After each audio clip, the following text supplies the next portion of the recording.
Good morning. I'm Muriel Bowser. I'm the mayor of Washington, D.C.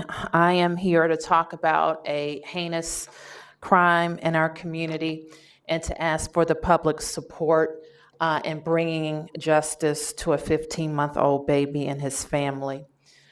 Before I get there, I want to make a brief announcement of our experience with COVID. I'm joined today by the Chief of Police, Peter Newsham, and members of my public safety team, as well as Ashawn Benedict, who is in charge of the ATF for the Washington region. We reported today 322 new cases of COVID in our community, and those are probably rivals a high in new cases in a single day. We want to remind people to be extra cautious of what they do when they go out and extra cautious of social gatherings in their home. With the vaccine going through the approval process, there is light certainly at the end of the tunnel, but we all need to get there together. And as we learn more about the rollout of a safe and effective vaccine, DC Health continues to plan for an equitable distribution of that vaccine throughout all of the phases of deployment. This morning, we sent a letter to our partners at Operation Warp Speed to increase the district's vaccine allotment. The current proposed allotment is based on the district's population, but we are unique in a unique region, and approximately 75% of our more than 80,000 healthcare workers are residents of Maryland and Virginia and not the district. So the allotment that we would receive would not cover all of our healthcare workers. So we will keep pushing to get the resources that we need and continue to keep you posted. I now want to talk about the tragedy that took place last night in our city. There are simply no words for the sense of outrage that we should all feel at the loss of this beautiful baby boy, Carmelo. We're all sick of the heinous crimes in our city. We talk a lot about gun violence each and every day and the havoc and pain that guns are causing in our city. We talk about the people who are using guns in our city who have no regard for human life. And we also need to talk about accountability for those who indiscriminately shoot guns and kill people. Now we have lost a 15-month-old precious boy, and we need to spend more time talking about the victims. The level of senselessness is impossible to process, and we need everybody's help to bring justice to this baby Carmelo and his family, and to get a very dangerous person off the streets. It goes without saying that MPD needs our help, and you can text anonymously information about Carmelo's murder to 50411. You may also call 202-727-9099. On behalf of our entire city, I share my prayers and condolences with the Carmelo's family and implore the shooter, the killer of this baby, to come forward, and anyone who has information to also provide it. We're grateful to the FBI and the ATF for providing additional reward money. Those who have information leading to an arrest and conviction of Carmelo's murderer could receive $60,000. With that, I'm going to ask Peter Newsham to provide details, and then we will take your questions. Good morning. Thank you, Mayor Bowser. I don't think I could have said it better with the level of unhappiness and unfortunateness that we experienced last night. Yesterday was a particularly difficult evening for me as we lost an innocent child to gun violence in our city.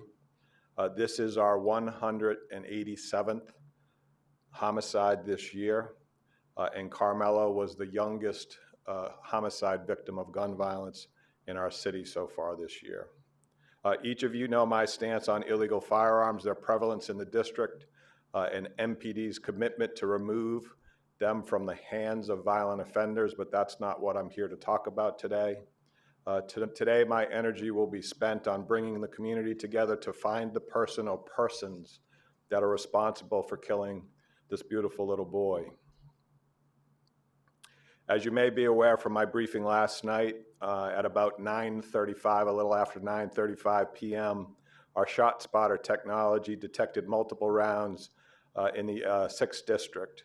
The police officers in the 6th District were dispatched to the area of Central and Southern Avenue, Southeast. When they arrived on the scene, they were advised that prior to their arrival, a baby victim had been transported to an area hospital by DC Fire and EMS. I want to pause for a moment and recognize, I talked to Chief Donnelly this morning, the teams on Engine 30 and Ambulance 30 and their heroic efforts to try and save this little boy. Unfortunately, it was learned that the 15-month-old Carmelo Duncan had sustained multiple gunshot wounds and he was pronounced dead at a local hospital. Carmelo lived in Southeast Washington, D.C. As the mayor mentioned, this is an unfathomable tragedy, and my sincere condolences go out to Carmelo's family. Many of the family's friends and other family members gathered at the hospital, and I also want to say to those friends and family members, on behalf of the Metropolitan Police Department, the only thing that we can do to help solve your pain is try and find the person or persons who are responsible, and we will make every effort to do that. What the investigation revealed, that the shooting appeared to have occurred in the 5700 block of Southern Avenue, Southeast. The vehicle that Carmelo was traveling in was struck multiple times, and there's evidence on the scene that indicates that more than one weapon was used. We know that Carmelo was a passenger in the vehicle. The vehicle was driven by his dad, and there was also, we believe, another child in the car. Neither the father or the other child received any injuries.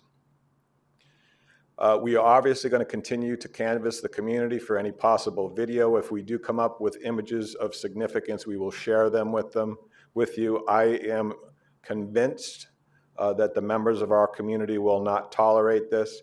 I will reiterate what the mayor said with regards to the folks that are responsible for this. You need to come and turn yourself in, because we are going to make every effort and spend as much time as we need to find the person or persons who are responsible. The only thing that we have right now in the way of a lookout is a dark gray SUV with heavily tinted dark windows.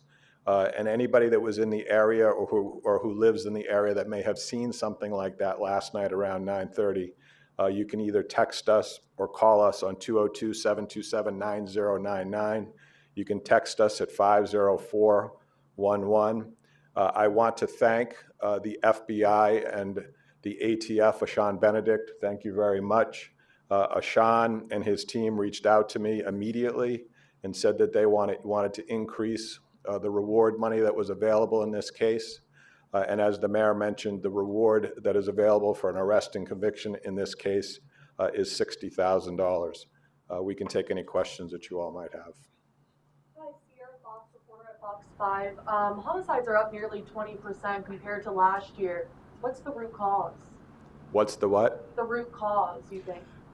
It's too many guns in the District of Columbia, too many illegal firearms in the District of Columbia, too many folks that are out in our community that think it's okay to use them, like just what happened last night. If you have a dispute with somebody, the way to resolve that dispute is not through the use of firearms. This is exactly what we talk about. This is exactly what can happen. You look up on the board and you look at the picture of that little child, that little baby, had his whole life in front of him. Somebody thought it was okay to fire a gun off in our community, in one of our neighborhoods, and now this little baby is no longer with us. And you mentioned illegal firearms. Do you believe illegal firearms were used in this case? 100% they were. And the other thing I can tell you is there's a very strong chance, if you looked at historically, that there's a 50% chance that the people who fired that gun have been arrested with a firearm before, and they probably are under some type of supervision, in the neighborhood of 35% chance of that. Chief, I heard that we talked about Engine 30. They were already there for another call, I've heard. Can you tell us anything about that? Yeah, the chief told me that. Chief Donnelly told me that his team was up there responding to a medical emergency. The engine company was up there and the ambulance was up there. And, you know, I heard reports from the scene and I talked to the chief and you know, DC Fire and EMS doesn't get enough credit for the way that they try to save lives, but they responded heroically. They got that kid to the hospital as quickly as they could, and unfortunately, the result was not one that any of us wanted. The idea I got was the father was driving and saw them and just, you know, and just stopped. That's what it sounds like. Yeah, you know, Sam, I don't want to get into that level of detail, but that's what it sounds like occurred from the witness accounts. The father, you know, and I know this is probably silly at this point, but do you have any idea why they were shooting at him, or were they? Well, you know, right car? here's what you got. Yeah, Sam, you know, you got to think about this. This is a father who just lost his infant child, and the level of, you know, being distraught over something like that, being in the vehicle when something like that occurred. We're going to take our time. We're going to try and help the family as best we can, and try and get as much information as we can, because I'm absolutely sure that Dad and Mom and the rest of the family want to ensure that the persons that were responsible for this are held accountable. You said more than one gun, so anything else you can say there? All I can tell you is we have forensic evidence to suggest that more than one weapon was used. I don't know. We're not to the point yet where we can report on how many different types of rounds hit the vehicle, but there is evidence to suggest that more than one weapon was used in this case. So it's an indication to me that at least the vehicle was targeted, and this was not random. So it was intentional? It very much appears that way. Yes? Was Carmelo in the backseat of the car at the time? It appears that that's the case. I can't say that with certainty. I can tell you there was a baby seat in the back when I was up there last night, and most of the reports from witnesses indicates that he was in the back seat. In the baby seat? I'm sorry? In the baby seat? I can, you know, I can only assume that, but I don't have that level of detail. And based on your comments earlier about the father, has he not been cooperating so far? I can tell you this. I can't even begin to imagine what Carmelo's dad is going through. I think he probably is cooperating to the extent that he can. We're going to have to give him time, and I'm absolutely certain that he will assist us with this. You mentioned another person in the car. Is that Carmelo's brother? We don't know. Okay, thank you. We'll take a few more questions. Yes, Bennett? With this issue on Operation Warp Speed and getting vaccines based on place of residence instead of place of work, have you gotten any response from the feds? Like, what are they saying when you're raising these concerns? I think that they take a lot of feedback. Dr. Nesbitt is our primary liaison on all of the committees and groups that are meeting about the distribution of the vaccine. We continue to raise this issue up, and we're going to continue to work it. But like, are you hearing anything back from them? Yes, they're still working on their deployment plan. Yes. So are you considering a plan where you would not vaccinate Maryland and Virginia residents and only vaccinate DC residents? And to that same question, have you reached out to Governors Hogan and Northam to talk about if there's a way the three of you can kind of figure this out if the feds don't acquiesce to your request? We think, as I said, and I'll have Dr. Nesbitt answer more fully, but the recommendation to inoculate healthcare workers is, we support that notion, and we think that makes DC residents safer. Similarly, we allow Maryland and Virginia residents to use our testing sites because we know they work here, and them being able to isolate if they have an infection makes DC residents safer. And we think a vaccination strategy along those lines makes us safer as well. Again, Dr. Nesbitt talks to our national and regional leaders about the same. Sure. Thank you, Madam Mayor, for that, and I'll elaborate just a little further. The allotments for each state are not made completely available to us, but we have discussions regarding that. As early as this morning, Governor Hogan made public statements in terms of they are receiving an allotment that allows them to vaccinate 50% of their healthcare workforce. So just by that comparison, no one is receiving enough to vaccinate 100% of their workforce in their first allotment. So we fully appreciate that and understand that.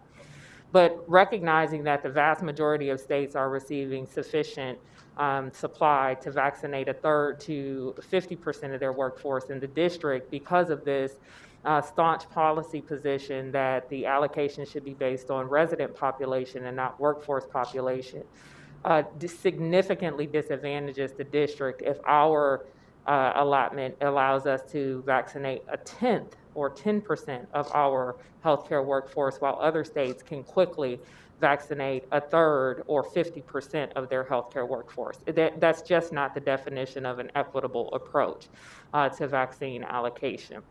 So what we're asking is that they provide that. As the mayor has stated, we know that our healthcare workforce resides in Maryland and Virginia, and other essential workers, as we move through subsequent phases, will have that same, will face that same challenge because of what our daytime population demographics look like. It is safer for the district for us to adopt a recommended approach. This is not something that we've come up on our own. The Operation Warp Speed and the CDC actually recommend that you have an approach that vaccinates according to state of workplace versus state of residence. So we're kind of caught between a couple of policy recommendations and decisions that the allocation doesn't align with. So it's safer for us to, as the mayor says, continue to take care of the people who work here, which has been a policy that the district has adopted for a long time because it protects the people who live here. We want to continue to do that. All right, just a couple more. Yes, Sam? Mayor, could we hear from Special Agent Benedict? Sure. The reasoning for the ATF's thought?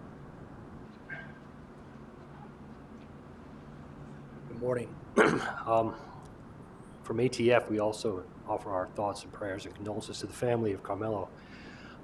So ATF Washington Field Division, our duty is to support the citizens of the District of Columbia.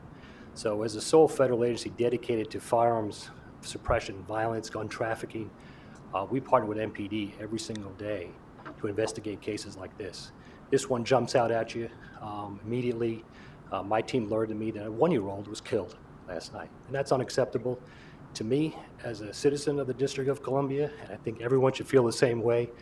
But we join these cases with vigor, and we will partner with MPD and the mayor's office to bring those to justice. How much did the ATF contribute? $25,000. Thank you, Kenneth.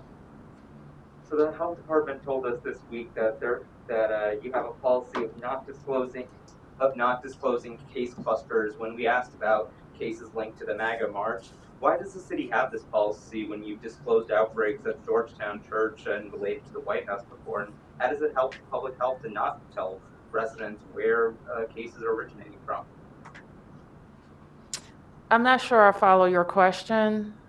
So when we're asking about cases linked to the big MAGA march of thousands of people marching without masks, we were told that the health department has a policy of not disclosing case clusters. Why is that policy in place when other jurisdictions are disclosing sources of multiple cases? Well, we regularly report, Finna, as you know, on what are some of our contact trace data indicates. And some of them people can have multiple exposures, and we continue to report it that way. So it's because that you can't, you're saying that you're not reporting case clusters because you can't say it's a case cluster? In the case of the MAGA March, and then I'll let the epidemiologist boss speak to this a little bit more. But in the case of those marches and demonstrations, people have attended those. They've attended small events. They've traveled to get here. We have people who have worked from our side, police officers and others, and fire department personnel who have worked those marches. And so I think our policy of kind of looking at events that create a lot of activity, including traveling for Thanksgiving and Halloween, we look out a week or so, 2 weeks from those events, and then you can draw conclusions of whether that additional activity created more cases. Yeah, sure. So we've been asked on a number of occasions about cluster data. And if I can correct for the record, our response is that we have not published that data. We will, when we have data that can be published, we will do so. Thank you. So you will disclose data? We will, when we have data that can be published, we will do so. What does it mean can be published? When we have data that can be published in the appropriate context, when people understand it and it's not misconstrued, we will do so. Okay, that's it.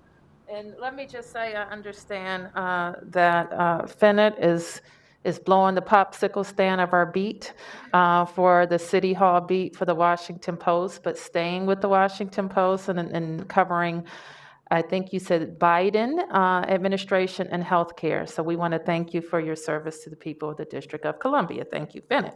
Thank you, Mayor. Okay, and Mark. Can I ask about the DCPS numbers and what you could tell us about? We're told that the positive case numbers for staff and students does not come from CARES classrooms.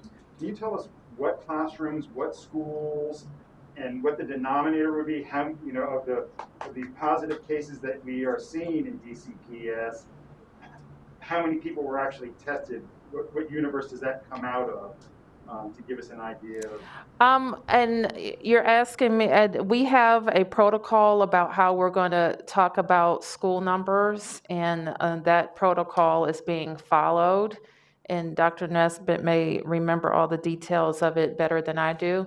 And so your question was, What schools were these positive cases from? What class? I mean, if they're not CARES classrooms, what classrooms? the other school activity that we have relate to like the support model, and those have been ongoing since August. So various schools have different types of clubs or opportunities for kids to meet in person that is not in the clear classroom setup. Okay, so is this all one school? Are these different schools? The 10 staff and 1 student? I don't know that, Mark, but the way we're going to report schools data, we have that any in-person staffer that's at a school is reported. That could be, well, they're not teachers because there are no teachers reporting in person, but it could be one of the support staff in the building, or it could be one of the partners in education that are leading the CARES classrooms. That's not the case in this case, but it could be. Yes. Mayor, I'd just like to hear from Dr. Mitchell what he has to say about this case overnight. Yes. Since you're here. Good morning. I'm first, my condolences go out to the family. I've spoken to the mother this morning. You know, we've gotten to a point in this city where if we're not affected by this violence, then we don't have a pulse ourselves. I truly believe that there's an opportunity for us to stop the gun violence. I truly believe that there's an opportunity for us to lead this city towards that end. But I believe also there's a responsibility for each and every one of us to be part of the solution.